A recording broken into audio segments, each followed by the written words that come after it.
সোনামণি খেলছে যে সকাল সকাল।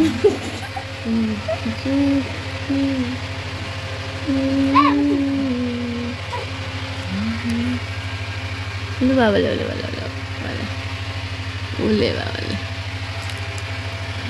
আমার পিকুমা কই গো? আমার পিকুমা কই? পিকুমা পিকুমা পিকুমা। All friends good morning. তো এখন বাজে সকাল 6টা। তো এখন থেকে ব্লগটা স্টার্ট করছি। আমি মৌসুমি। তো আমার ব্লগে সকলকে ওয়েলকাম জানাই। সকাল সকাল আমার পুকুসোনাটা উঠে পড়েছে। আমার বড় মেয়ে টিউশন যাবে, রেডি হচ্ছে। তো যাওয়ার আগে ওর সাথে একটু খেলা করছে। আমি আর ওর বাবা তিনজনেই খেলা করছিলাম। আর 3-4 দিন তো বৃষ্টি ধরেই ছিল, তোমরা তো জানো। আমাদের বিছান ছাদ পুরোটাই তুলে রোদ্দুরে দিয়েছি।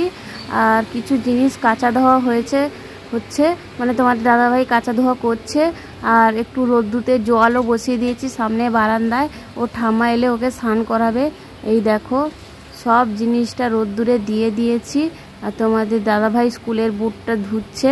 তো আজকে রবিবার, তো কাল সোমবার আমার মেয়ে স্কুল যাবে, তাই ওর বাবা স্কুলের বুট সব কিছু মানে জামা টামা সব কিছু ধুয়ে দিচ্ছে। আর মেয়ে ওর সঙ্গে হেল্প করছে, বড় মেয়ে টিউশন থেকে এসে। আর এখনও মানে বৃষ্টির আভাস এখনও আছে। যদি এত জিনিস কাচার পরেও যদি আবার বৃষ্টি চলে আসে অনেকটা মুশকিল হয়ে যাবে। আর আমাদের টুটু সোনাকে দেখো, টুটু সোনা দেখছে কে কি কাজ করছে, কি করছে সেটাই দেখছে, ওকে কেন খেতে দিচ্ছে না। তো আমার ছোট মেয়ে পুকু সোনা এখন ঘুমিয়েই গেছে, কারণ রাত্রিতে সারা রাত ঘুমোতে দেয়নি। সকালেও কিছুক্ষণ খেলা করছিল, তোমরা তো দেখেছো ভিডিওতে। তো আমি সেই সুযোগে মানে আনাজগুলো চটপট করে কেটে নিচ্ছি।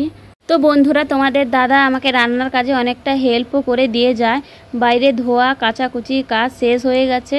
তো আমি ওকে বললাম মাংসটা ধুয়ে দিয়ে যাও, আর শাকটা কেটে দিচ্ছি ওটাও ধুয়ে দিয়ে যাও। কারণ ছোট মেয়েটাকে একটু ঠান্ডা লেগে গেছে, কারণ কয়েকদিন বৃষ্টি হয়েছিল, তো তাই ছোট মেয়েটাকে ঠান্ডা লেগে গেছে। তো তাই বেশি জল হাত করব না। তোমাদের দাদাভাইকে বললাম সব কিছু ধুয়ে রেখে দিয়ে যাও, আমি মেয়ে ঘুমিয়ে গেলে সুযোগ পেলে রান্না করে নেবো। আর ছোট্ট মেয়েটাকে নিয়ে তো একা থাকি, বড় মেয়েটা স্কুলে চলে যায়। আজকে রবিবার বলে বাড়িতে আছে, টুকটাক কাজ করছে।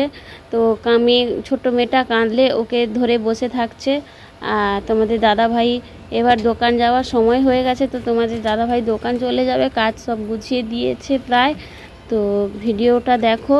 তো চলো, আমাদের ছোট্ট পুকুসোনা এখনও ঘুম থেকে উঠেনি। তো আমি তার জন্য চট করে দেখলাম ঘুম থেকে যখন উঠেনি তাড়াতাড়ি শাকটা ভেজে নিয়েছি, চিংড়ি মাছ আর বেগুন আলু দিয়ে ফুলকা শাকের চচ্চড়ি করব আর মাংস রান্না করব।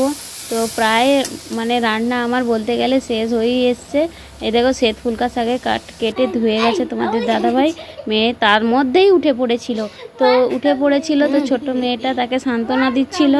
তো আমাকে বারবার ডাকছিল, খিদে পেয়েছে বোনের, তুমি তাড়াতাড়ি আসো। তো ভিডিওটা বেশি বড় করলাম না, পারলে একটা লাইক কর।